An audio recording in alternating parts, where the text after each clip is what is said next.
Continuamos en Una Voz del Cielo y nosotros los cristianos nos llamamos hermanos en la iglesia y bueno, cuando nos encontramos, hermano fulano, hermano tal, y a pesar de todos los defectos que podamos tener y los errores que podamos cometer, somos hijos de un mismo Padre, por lo cual nos llamamos hermanos.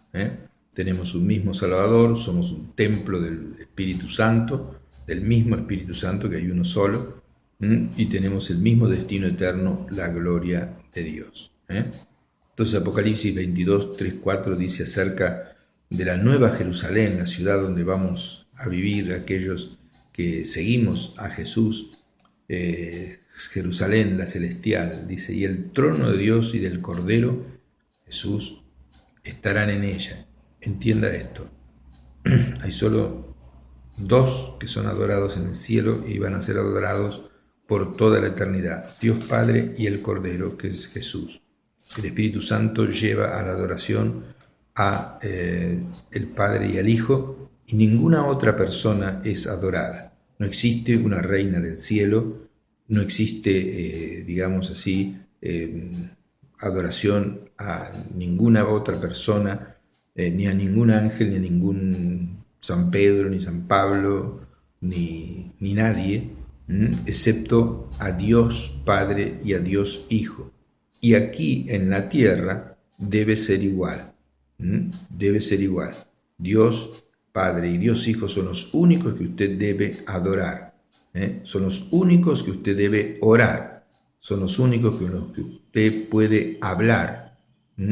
Entonces, cuando usted ore, no esté orando a Seferino Namuncurá, ni a la difunta Correa, ni a Gauchito Gil, ni a San Expedito o a San no sé cuánto, porque esa oración no sirve, esa oración no es agradable a Dios, esa oración es inclusive negativa. Esa oración está prohibida en las Sagradas Escrituras. No hay ni una sola oración en toda la Biblia, usted lea toda la Biblia, lea el Nuevo Testamento, lea el Antiguo, que sea a otra persona que no sea a Dios Padre y a Dios Hijo. No hay oraciones ni al Espíritu Santo, ni a la Virgen María, ni a ninguna otra persona. Usted léala y usted ajuste su tradición, su mente tradicional que le han enseñado o aquellas cosas que ha aprendido. Si usted sigue a San La Muerte o San Expedito o cualquiera de esos, sepa que eso es un error. Dios lo comprende y le perdona si usted le pide perdón, pero usted cuando ore a la noche o cuando clame o cuando pida algún favor, solamente a Dios Padre y a Dios Hijo, porque no hay ninguna recomendación en la palabra de Dios que se ore a otra persona que no sea a Dios Padre y a Dios Hijo. Y eso incluye absolutamente a todos. No hay oraciones a los santos, no hay oraciones a los que murieron, no hay oraciones a las personas buenas, relativamente buenas que han muerto, no hay oraciones a Francisco de Asís, no hay oraciones a nadie, excepto a Dios Padre y a Dios Hijo, y Dios condena todo lo otro, lo que sea oraciones a otras personas, por supuesto, no llegan. Dios en su misericordia muchas veces responde alguna oración. Si una persona está desesperada y está orando no sé, a San Borombón, ¿no? O a San no sé quién, Dios puede responder la oración, pero no es porque ese santo, entre comillas, convenció a Dios de que sea bueno y le, digamos así, le responda. El más bueno es Dios y el que tiene todo el poder es Dios. Y ir a otra persona para que convenza a Dios de que Dios haga la obra es un insulto a Dios. Se lo digo así directamente.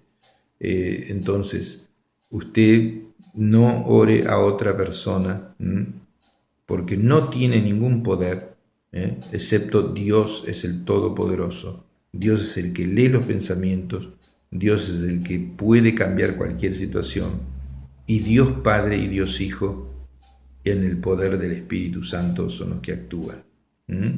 Entonces Dios Padre, Dios Hijo y Dios Espíritu Santo son los que efectúan los milagros. Las respuestas a las oraciones son del Padre y del Hijo, y hay que adorar al Padre y al Hijo. Y en el cielo dice que está el trono en la Nueva Jerusalén, y de paso sepa que Jerusalén va a ser la capital eterna suya si va al cielo. Si va al infierno, nunca va a tener una capital que se llame Jerusalén, sino va a estar en un lago de fuego que arde con azufre, que va a ser algo terrible, va a ser, digamos así, compañero del diablo por los siglos de los siglos en sus sufrimientos. Entonces eso es la verdad, y el trono de Dios y del Cordero, dice, estarán en ella.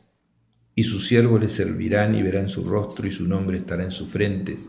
Va a ser hermoso cuando todos los redimidos, los que nos llamamos hermanos, vamos a estar viendo el rostro de Dios y unánimes y unidos por el mismo nombre del precioso Hijo Jesucristo, que gracias a Él vamos a poder estar en el cielo, porque Él fue el que murió en la cruz por nosotros, Él fue el que llevó nuestros pecados en la cruz, Él fue el que pagó nuestra deuda con Dios, y Él fue el que resucitó, y Él fue el que entró en nosotros cuando nosotros abrimos la puerta de nuestro corazón, y como Él es la vida y tenemos la vida eterna, vamos a ir al cielo, no porque somos buenos, no porque hicimos muchas cosas, no porque fundamos 10 hospitales, o tal vez 4 hospitales, o 2 orfanatos, pero la persona puede fundar orfanatos y hospitales y cosas por el estilo, y nunca sabe si va a ir al cielo o no.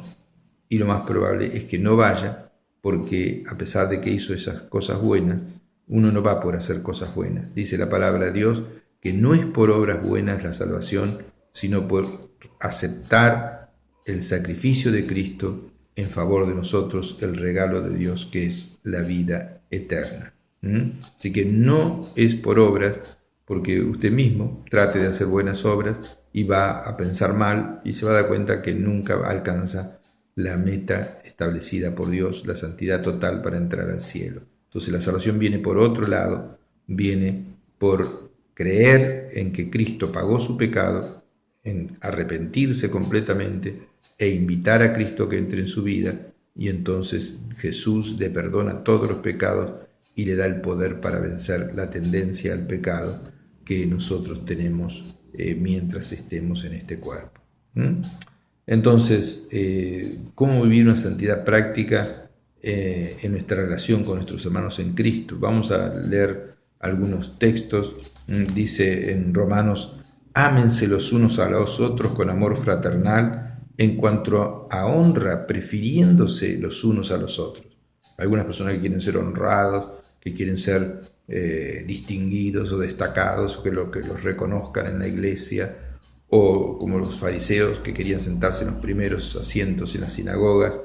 Pero dice la palabra de Dios que ámense unos a otros con amor fraternal, y en cuanto a honra, prefiriendo que honren al otro y no a uno mismo. Romanos 12:16 dice: unánimes entre ustedes, estén unánimes, pensando lo mismo, no altivos, no orgullosos, sino asociándose con los humildes. Jesús se daba con los humildes y los pecadores. Y dice: no sean sabios en vuestra propia opinión. No, yo pienso así, esto es así. No. Piense la posibilidad, indague, ore a Dios, que Dios le revele la verdad, porque hay muchas cosas que están en la Biblia que usted no conoce y se va a sorprender de que, digamos así, usted estaba creyendo algo en el cual estaba equivocado. Entonces, por eso mismo dice estas palabras, la palabra de Dios. También dice: no deban a nadie nada, sino el amarse los unos a los otros. Entonces, siempre tenemos que amar más, porque estamos en deuda. Tenemos que pedirle a Dios que nos llene de su amor para con las otras personas. porque el que ama al prójimo ha cumplido todos los mandamientos. Si uno ama a Dios, si uno ama al prójimo, no le va a querer robar la esposa, no va a querer robarle la casa, no va a querer hacerle mal al auto, no le va a rayar el auto, no le va a robar. Entonces, dice Romanos 14:13, así que ya no nos juzguemos más los unos a los otros, sino más bien decidan no poner tropiezo o ocasión de caer al hermano. No juzgarse, mira este, mira el otro, criticar, eso jamás. En la iglesia, eso es un pecado grave, la murmuración es algo muy, muy, muy feo, que desagrada a Dios. Yo recuerdo un pastor amigo que empezó a predicar y dijo, murmuración es la inmundicia más grande que puede haber dentro de la iglesia. Entonces, críticas y todo eso, dice, ya no nos juzguemos más los unos a los otros, sino decidan no poner tropiezo u ocasión de caer al hermano. Eso podríamos hablar mucho tiempo, pero no hacer nada que aquella persona pueda imitarte o pueda, digamos así, caer en pecado. Por ejemplo, qué sé yo, uno está en la iglesia y se toma un whisky o no sé, entonces los otros dicen, pero si este que es un dirigente religioso está tomando whisky o está fumando, yo también. Y fumar, si bien no es un pecado grave ni nada por el estilo, es un vicio. Y ustedes vean que los evangélicos no fuman. ¿Por qué? Porque han sido libertados de todo vicio. Y no toman. No va a haber uno borracho, excepto alguien que no sea evangélico. Pero, ¿por qué? Porque Dios le da el poder, aunque haya sido borracho. Mi segundo pastor era un borracho perdido que después fue cambiado y jamás tomaba nada y era una persona totalmente lúcida y coherente, pero cuando no era de Dios era un borracho perdido. Dios cambia las personas. Entonces dice Gálatas capítulo 5, versículo 13, pero ustedes, hermanos, a libertad fueron llamados. Fuimos llamados a ser libres de la tendencia al pecado y de la esclavitud del pecado. Ustedes, mis hermanos, han sido llamados a vivir en libertad, pero no usen esa libertad para satisfacer los deseos de la naturaleza pecaminosa. Al contrario, usen la libertad para servirse uno a otros por amor. No nos hagamos vanidosos, ni nos provoquemos los unos a los otros, ni tengamos envidia los unos a los otros. Entonces, dice también Efesios capítulo 4, versículo 2, sean siempre humildes y amables, sean pacientes unos con otros y tolérense las faltas por amor. Así que dejen de decir mentiras, dice la carta a los Efesios capítulo 4, versículo 25, y digamos siempre la verdad a todos, porque nosotros somos miembros del mismo cuerpo de Jesús. No decir mentiras, amarse los unos a los otros, no ser vanidosos, no tener envidia, son cosas que debemos procurar no tener para ser agradables a Dios, y Dios nos da el poder. Cuando uno renuncia y dice, Señor, renuncio a tener envidia, renuncio a tener esto, Dios lo liberta y va a probarlo usted y pruebe con alguna tendencia que tiene usted, tal vez a tener envidia, tal vez. Dígale, Señor, yo renuncio a tener envidia de los demás, me voy a poner feliz si la otra persona se compra un auto nuevo, y va a ver que Dios le va a hacer feliz cuando la otra persona prospera.